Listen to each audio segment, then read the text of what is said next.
ጤና ይስጥልን ክቡራትና ክቡራን፣ ይህ የአዲስ የሪፖርተር የመረጃ ጊዜ ነው። አዲስ ሪፖርተር አጫጭር መረጃዎችን፣ ትንታኔዎችን፣ ልዩ ልዩ የምርመራ ሪፖርቶችን በተከታታይ ያቀርባል።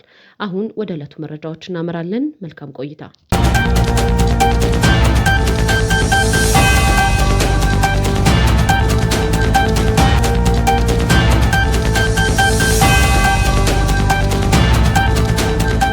ሰላም ጤና ይስጥልኝ የተወደዳችሁ አድማጭ ተመልካቾቻችን እንደምን ቆይታችኋል? ከአዲስ ሪፖርተር የሰዓቱን አበይት መረጃዎች ይዘንላችሁ ቀርበናል። እስከ መረጃዎቻችን ፍጻሜ ድረስ አብራችሁን ቆዩ። በቆይታችን ከሀገር ውስጥና ከውጭ ያገኘናቸውን አጫጭር መረጃዎችና ዜና ትንታኔ የምናደርስላችሁ ይሆናል። በመጀመሪያም ወደ አጫጭር መረጃዎች ከማምራታችን በፊት በዛሬው ዜና ትንታኔያችን የምንመለከተውን ርዕሰ ጉዳይ እንንገረው። የእስራኤል ፕሬዝዳንት ጉብኝት በአዲስ አበባ፣ የአፍሪካ ቀንድ የጂኦፖለቲካ ትኩሳትና የኢትዮጵያ ስትራቴጂካዊ ፍላጎቶች የሚሉት የዛሬው ዜና ትንታኔ የሚያተኩሩባቸው ርዕሶች ናቸው። አብራችሁን ቆየው። አሁን ወደ አጫጭር መረጃዎች አመራን። የእስራኤል ፕሬዝዳንት አይዛክ ኤርዞግ ለይፋው የሥራ ጉብኝት አዲስ አበባ ገብተዋል። ፕሬዝዳንቱ ቦሌ ዓለም አቀፍ አውሮፕላን ማረፊያ ሲደርሱ የውጭ ጉዳይ ሚኒስትር ዶክተር ጌዲዮን ጢሞቴዎስ አቀባበል አድርገውላቸዋል። ፕሬዝዳንቱ በቆይታቸው በተለያዩ የሁለትዮሽ ቀጠናዊ ጉዳዮች ላይ ይመክራሉ ተብሎ ይጠበቃል። የእስራኤሉ ፕሬዝዳንት የመጡት የቱርክ ፕሬዝዳንት ረጂብ ጣይብ ኤርዶጋን በመጡ ከሳምንት በኋላ ነው። ኤርዶጋን አዲስ አበባ በነበሩበት ጊዜ እስራኤል ለሶማሌላንድ የሰጠችው የሀገርነት እውቅና ሶማሌላንድም ሆነ የአፍሪካ ቀንድ እንደማይጠቅም ተናግረው ነበር የሄዱት። ይህ ከሆነ ከሳምንት በኋላ የእስራኤሉ ፕሬዝዳንት ለይፋው የሥራ ጉብኝት አዲስ አበባ ይገኛሉ። ጠቅላይ ሚኒስትር ዶክተር አብይ አህመድ ከእስራኤል ፕሬዝዳንት አይዛክ ሄርዞግ ጋር ተወያይተዋል።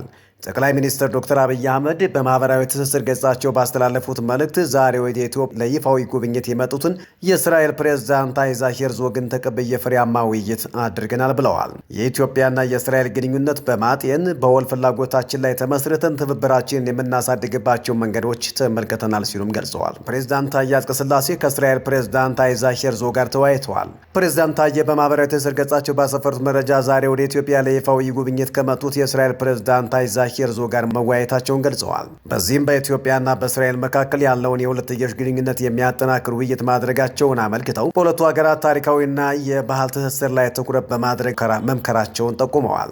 የቤተ እስራኤል ማህበረሰብ የሀገሪቱን ሕዝብ የሚያገናኝ ሕያው ድልድይ እንደሆነ በማንሳት ይህም በሁለቱ ሀገራት መካከል ያለውን ጥልቅ ግንኙነት የሚያጎላ እንደሆነ አመልክተዋል። የተወደዳችሁ አድማጭ ተመልካቾቻችን ከእስራኤሉ ፕሬዝዳንት ጉብኝት ጋር ተያይዞ ሰፋ ያለ ዜና ትንታኔ ይዘንላችሁ ቀርበናል። ወደኋላ ወደ እናንተ የምናደርስ ነው የሚሆነው። እንዲሁም ደግሞ ሌሎች መረጃዎችም ለመመልከት ከፈለጋችሁ www.addisreporter.facebook.com እንደዚሁም ደግሞ www.addisreporter.youtube.com ልትከታተሉ ትችላላችሁ። አሁን ወደ ሌሎች መረጃዎች አመራን። ኢዜማ የብልጽግና ፓርቲን የገንዘብ አሰባሰብ ሂደት በጽኑ ኮነነ።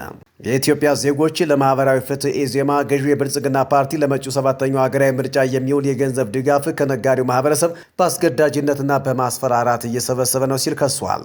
ፓርቲው ዛሬ ባወጣው መግለጫ የኢትዮጵያ ብሔራዊ ምርጫ ቦርድ ጉዳዩን በትኩረት እንዲመረምርና ድርጊቱን እንዲያስቆም ጥሪ አቅርበዋል። ማንኛውም የፖለቲካ ፓርቲ ለምርጫ የሚረዳውን ሀብት ከአባላቱና ከደጋፊዎቹ መሰብሰብ የሚችለው ሕግ በተቀመጠው አግባብ ብቻ ሊሆን እንደሚገባ የጠቀሰው ኢዜማ ብልጽግና ፓርቲ ግን የመንግስት መዋቅርን በመጠቀም አባል ካልሆኑ ባለሀብቶችና ነጋዴዎች በስልክና በአካል ጭምር በማስፈራራት ከፍተኛ ገንዘብ እየጠየቀ እንደሚገኝ ገልጸዋል። ፓርቲው በመግለጫው እንዳመለከተው ቀደም ሲል የኑሮ ውድነት ካጎበጣቸው የመንግስት ሰራተኞች ደመወዝ ላይ ለድርጅት በሚል ሰበብ ያለፈላጎታቸው ገንዘብ ሲቆርጥ የነበረው ገዢው ፓርቲ አሁን ደግሞ የንግዱ ማህበረሰብ ለከፋ ጫና እየዳረገ ይገኛል። ኢዜማ አክሎም የንግዱ ማህበረሰብ በተሳሳተ የግብር ፖሊሲ ምክንያት ጀርባው በጎበጠበት ወቅት በክፍለ ከተማና በወረዳዎች የሚገኙ የፓርቲው አመራሮች በግዳጅ የገንዘብ ድጋፍ እንዲያደርጉ ማድረጋቸው ከህግም ሆነ ከሞራል ያፈነገጠ ተግባር ነው ብሎታል።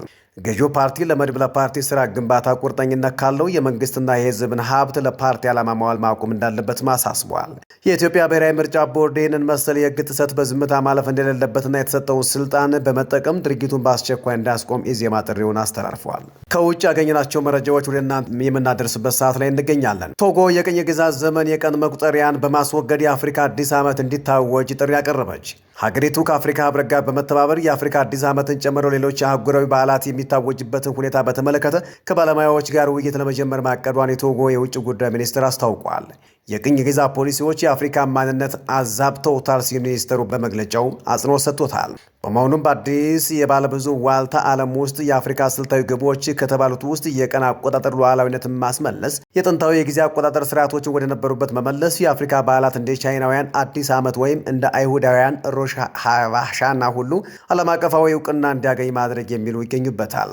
በቶጎ ሎሜ ዓለም አቀፍ የሲምፖዚየም ማዘጋጀትና የውሳኔ ሀሳቦችን ለአፍሪካ ህብረት ኮሚሽን ማቅረብ ቀጣይ እርምጃዎች መሆናቸውን ተመልክቷል ሲል የዘገበው ስፑትኒክ ነው። የመንግስታቱ ድርጅት ጄኔራል ዳጋሎን ጨምሮ በሱዳን ፈጥኖ ደራሽ ኃይል መሪዎች ላይ ማዕቀብ ጣለ። የሱዳን ፈጥኖ ደራሽ ኃይል መሪ መሐመድ ሐምዳን ዳጋሎ በሱዳን ላለፉት 3 ዓመታት በዘለቀው አስከፊ የእርስ በርስ ጦርነት ውስጥ የተለያዩ ጥቃቶችን በመፈጸም ይወነጅላሉ። የመንግስታቱ ድርጅት የጸጥታ ምክር ቤት መሐመድ ሐምዳን ዳጋሎን ጨምሮ የ4 የሱዳን ፈጥኖ ደራሽ መሪዎች ላይ የአዲስ ማዕቀብ ጥሏል። የመንግስታቱ ድርጅት ማዕቀቡን የጣለው ወታደራዊ መሪዎቹ በአልፋሽር በፈጸሙት ወንጀል ነው ተብሏል። የፈጥኖ ደራሽ ኃይሉ አልፋሽርን የተቆጣጠረው በጥቅምት ወር ሲሆን በከተማዋ የተፈጸመው ለ3 ዓመት ያህል በተካሄደው የሱዳን እርስ በርስ ጦርነት ውስጥ ከታየው ሁሉ አስከፊው ነበር ተብሏል። ባለፈው ሳምንት የተባበሩት መንግስታት እውነት አፈላላጊ ቡድን በከተማዋ የተፈጸመው የዘር ማጥፋት እርምጃ ለመካሄዱ አስረጅ ነው ብለዋል። በኤልፋሽር የጅምላ ግድያን ጨምሮ ማንነት ተኮር ግድያ መካሄዳቸውን በመጥቀስ ሐምዳን ዳጋሎን ጨምሮ 4 የፈጥኖ ደራሽ አባላት ማዕቀብ ተጥሎባቸዋል። ከዳጋሎ በተጨማሪ የኤልፋሽር ነፍሰ በላ በሚል ቅጽል ስም የሚታወቀው አቡሉሉ ማዕቀብ ከተጣለባቸው መካከል ይገኛል። ጄኔራል ዳጋሎ ማዕቀብ ሲጣልባቸው ይህ ለ4ኛ ጊዜ ነው። ከዚህ ቀደም አሜሪካ፣ ዩናይትድ ኪንግደም እንዲሁም የአውሮፓ ህብረት ማዕቀብ ጥለውባቸዋል። ከዚህ በተጨማሪ አሜሪካና ብሪታንያ በ3ቱ አዛዦች ላይ ማዕቀብ ጥለዋል። ተታለው በሩሲያ ዩክሬን ጦርነት የተሳተፉ ደቡብ አፍሪካውያን በፑቲን ፈቃድ መለቀቃቸው ተገለጸ። በሩሲያ ዩክሬን ጦርነት እንዲሳተፉ የተገደዱ 17 ደቡብ አፍሪካውያን መለቀቃቸው ተገልጿል። ተታለው በጦርነቱ ተሳትፈዋል የተባሉት ወጣቶች እንዲለቀቁ ያደረጉ ፕሬዝዳንት ቭላድሚር ፑቲን መሆናቸው የደቡብ አፍሪካው ፕሬዝዳንት ሲሪል ራማፎሳ ገልጸዋል። ደቡብ አፍሪካውያኑ የጥበቃ ስራ ስልጠና ሰጣለሁ በሚል ተቋም ተታለው ሩሲያ ከሄዱ በኋላ በጦርነቱ እንዲሳተፉ እንደተገደዱ በመግለጽ የደቡብ አፍሪካ መንግስት እንዲታደጋቸው ተማጽኗል። ፑቲን ወጣቶችን በማስለቀቃቸው ራማፎሳ አመስግነዋቸዋል። ከደቡብ አፍሪካውያኑ መካከል 4ቱ ወደ ሀገር ቤት እንደተመለሱ የፕሬዝዳንት ራማፎሳ ጽህፈት ቤት አስታውቋል። የተቀሩት 11ዱም በቅርብ ወደ ሀገራቸው እንደሚገቡ ተገልጿል። በሴኔጋል በተመሳሳይ ጾታ አፍቃሪያን ላይ የሚጣለውን የእስር ቅጣት በእጥፍ ልታሳድግ ነው። የሴኔጋል ጠቅላይ ሚኒስትር ኦስማኔ ሳንኩ በተመሳሳይ ጾታ ግንኙነት ውስጥ ባሉ ሰዎች ላይ የሚፈረደውን ከፍተኛውን የእስር ቅጣት በእጥፍ ሊጨምሩ የሚችል ረቂቅ ህግ አቅርበዋል። በአዲሱ ረቂቅ ህግ መሰረት የተመሳሳይ ጾታ አፍቃሪያን እስከ 10 ዓመት በሚደርስ እስር ሊቀጡ ይችላሉ። የሴኔጋል ካቢኔ ባለፈው ሳምንት ያጸደቀው ይህ ረቂቅ ህግ ማክሰኞ ዕለት ለሀገሪቱ ፓርላማ ቀርቧል። ቀድሞውኑ በህግ ክልከላ በጣለችው ሴኔጋል ይህ ረቂቅ የተዘጋጀው በተመሳሳይ ጾታ ግንኙነት ውስጥ ተገኝተዋል የተባሉ ሰዎች ላይ ተከታታይ እስሮች ከተፈጸሙ በኋላ ነው።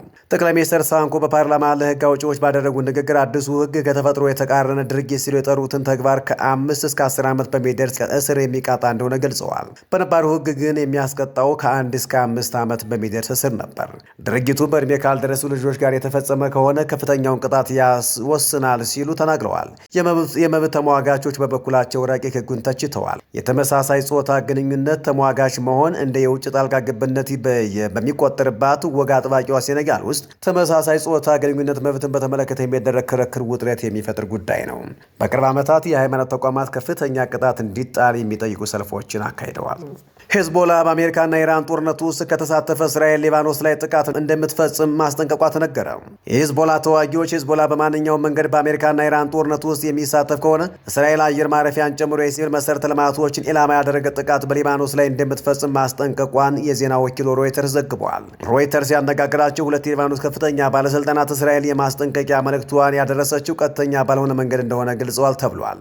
የሊባኖስ የውጭ ጉዳይ ሚኒስትር የሱፍ ራጂ በበኩላቸው በጄኔቫ ከጋዜጠኞች ጋር በነበራቸው ቆይታ ሄዝቦላ በአሜሪካና ኢራን ጦርነት ውስጥ የሚሳተፍ ከሆነ አገሪቱ ከእስራኤል ጋር አዲስ ግጭት ውስጥ ልትገባ ትችላለች የሚል ስጋታቸውን ገልጸዋል።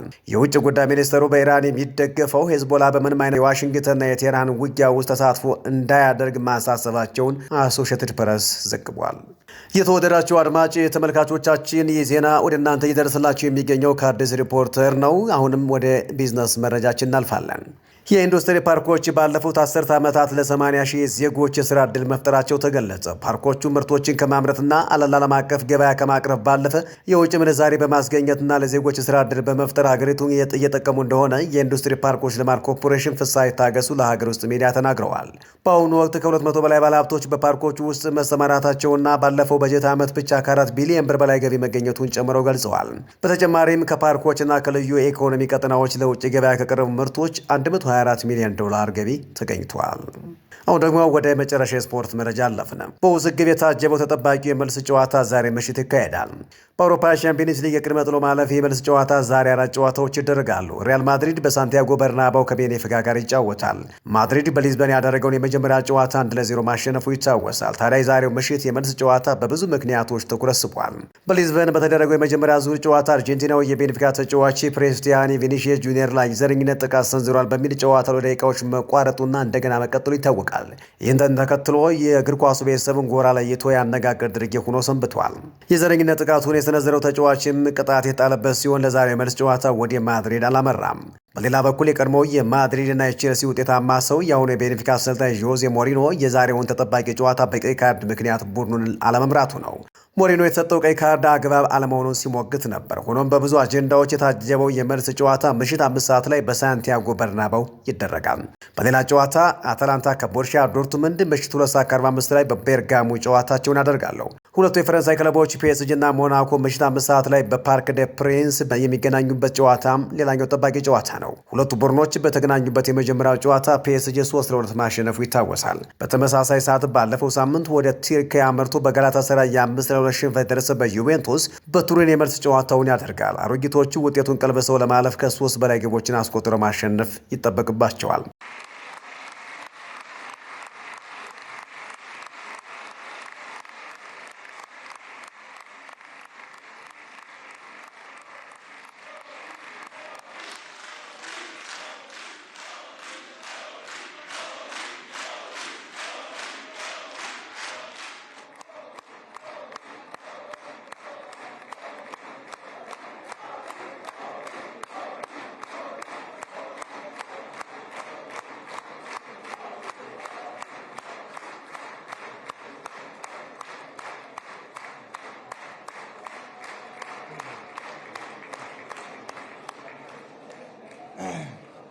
የተወደዳችሁ አድማጭ ተመልካቾቻችን አሁን ደግሞ በስፋት ወደ ምንመለከተው ዜና ትንታኔያችን እናመራለን። ዜና ትንታኔውን ርዕሱን በማስቀደም እንጀምራለን። የእስራኤል ፕሬዝዳንት ጉብኝት በአዲስ አበባ፣ የአፍሪካ ቀንድ የጂኦፖለቲካ ትኩሳትና የኢትዮጵያ ስትራቴጂካዊ ፍላጎቶች የሚሉት የዜና ትንታኔያችን አርዕስቶች ናቸው። እስከ ዜና ትንታኔያችን ፍጻሜ ድረስ አብራችን ቆዩ። የእስራኤል ፕሬዝዳንት ኢሳቅ ሄርዞግ ለይፋዊ የስራ ጉብኝት አዲስ አበባ ገቡ። ይህ ጉብኝት በልዩ ሁኔታ ትኩረት እንዲስብ ያደረገው በተመሳሳይ ሰዓት የህንዱ ጠቅላይ ሚኒስትር ናሬንድራ ሞዲ በእስራኤል ይፋዊ ጉብኝት እያደረጉ በሚገኙበት ወቅት መከናወኑ ነው። ይህ ድርብ ዲፕሎማሲያዊ እንቅስቃሴ በህንድ በእስራኤልና በኢትዮጵያ መካከል አዲስ የስትራቴጂክ ትስስር እየተፈጠረ መሆኑን የሚጠቁም ሲሆን በተለይም የሳውዲ አረቢያ የውጭ ጉዳይ ሚኒስትርና የቱርክ ፕሬዝዳንት ኢትዮጵያን ጉብኝተው ከተመለሱ ማግስት መሆኑ የቀጠናውን ውጥረት ወደ አዲስ ምዕራፍ እንደሚያሸጋግረው የቀጠናው ጂኦፖለቲካ ተንታኞች እየገለጹ ይገኛል። በተለይም የቀይ ባህርና የኤደን ባህረ ሰላጤ ስትራቴጂካዊ ቁልፍነት ባላቸው ሀያላና መካከለኛ ኃይሎች ዘንድ ከፍተኛ ፉክክር እየተደረገበት ባለበት ወቅት የእስራኤል ፕሬዝዳንት በአዲስ አበባ መገኘት የራሱ የሆነ ፖለቲካ ትርጉም አለው። ተንታኞች እንደሚሉት የእስራኤል ከፍተኛ ባለስልጣን ጉብኝት በቀጠናው ያለውን የኃይል ሚዛን ለመጠበቅ የታለመ ነው። እስራኤል በቀይ ባህር አካባቢ ያላትን የደህንነት ስጋት ከግምት ውስጥ በማስገባት ከኢትዮጵያ ጋር ያላትን ወታደራዊና የደህንነት ትብብር ማጠናከር ትፈልጋለች። የህንድ ጠቅላይ ሚኒስትር በእስራኤል መገኘት ደግሞ ህንድ በህንድ ውቅያኖስና በቀይ ባህር መውጫ ላይ ያላትን የኢኮኖሚና የደህንነት ፍላጎት ለማስከበር ከእስራኤልና ከኢትዮጵያ ጋር ያላት ትብብር ወሳኝ መሆኑን ያሳያል። የሶስትዮሽ ትስስር በቱርክና በሳውዲ አረቢያ በኩል እየታየ ያለውን ከፍተኛ ዲፕሎማሲያዊ እንቅስቃሴ ሚዛን ለመጠበቅ የሚደረግ ጥረት ተደርጎ ይወሰዳል። የኢትዮጵያ የባህር በር ጥያቄውን ባለው የቀጠናው ጂኦፖለቲካ ውስጥ ዋነኛ የመነጋገሪያ አጀንዳ ሆኗል። እስራኤልና ህንድ በባህር ኃይል ግንባታና በወደብ አስተዳደር ያላቸው ሰፊ ልምድ ኢትዮጵያ ለምታነሳው የሉዓላዊ የባህር በር ጥያቄ ቴክኒካዊና ስትራቴጂካዊ ድጋፍ ሊሆን ይችላል። ኢትዮጵያ ከጎረቤት ሀገራት ጋር በምትደራደርባቸው የወደብ አማራጮች ላይ እስራኤል እንደ አንድ ገለልተኛ ጠንካራ አጋር ሆና መቅረቧ በድርድር ጠረጴዛው ላይ ኢትዮጵያ ያላትን የመደራደር አቅም ከፍ ያደርገዋል። የጉብኝት ከኢራን የኒውክሌር ስጋትና ከመካከለኛው ምስራቅ ውጥረት ጋርም ቀጥተኛ ቁርኝነት አለው። እስራኤል በቀይ ባህር ላይ ያላትን ተጽዕኖ